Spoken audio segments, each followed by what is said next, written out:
जमलेला असताना योहानाचे शिष्य, लोक समुदाय, त्याचप्रमाणे मी पाहतो शास्त्री आणि पुरुषी, या लोकांनी योहानाच्या शिष्यांना पाहिलं, शास्त्री पुरुषांना पण पाहिलं, त्यांच्या लोकांना पाहिलं आणि येशूकडच्या असणाऱ्या शिष्यांना पाहिलं आणि त्यांना तफावत आढळली.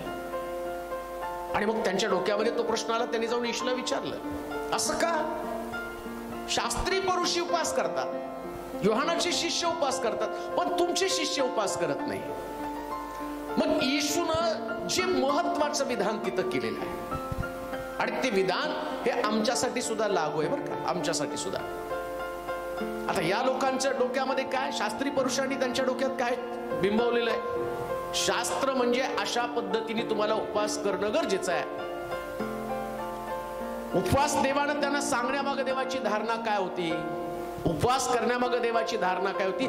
लोकांनी त्या काळामध्ये परमेश्वराचा शोध घ्यावा, त्याच्या मंदिरात यावं, त्याची आराधना करावी, त्याची उपासना करावी, शास्त्र उघडलं जावं, त्याच्यातनं मनन केलं जावं, चिंतन केलं जावं, त्यांचं शुद्धीकरण व्हावं.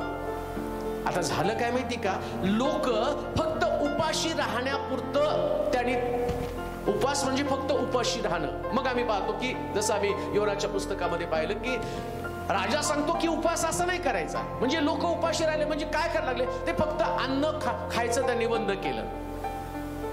मग तोडलं, नुसतं अन्न खायचं बंद करायचं नाही, पाणी पण प्यायचं नाही, चा खायचं नाही, काही कशाची चव घ्यायची नाही. आणि मग त्याच्या पुढे जाऊन तो काय म्हणतो, एवढं करून सुद्धा सगळ्यांनी मंदिरात देवाचा धावा करायला सुरुवात करायची, परमेश्वराला आरोळी मारायची. परत मूळ पदावरती आली जी देवाला अपेक्षा होती ती. आता मधला कालखंड परत गेला, शास्त्री आणि पुरुषांनी परत तसलाच रट लावत सुरुवात केली. तरी आध्यात्मिकता त्यांच्यात काहीच राहिली नाही.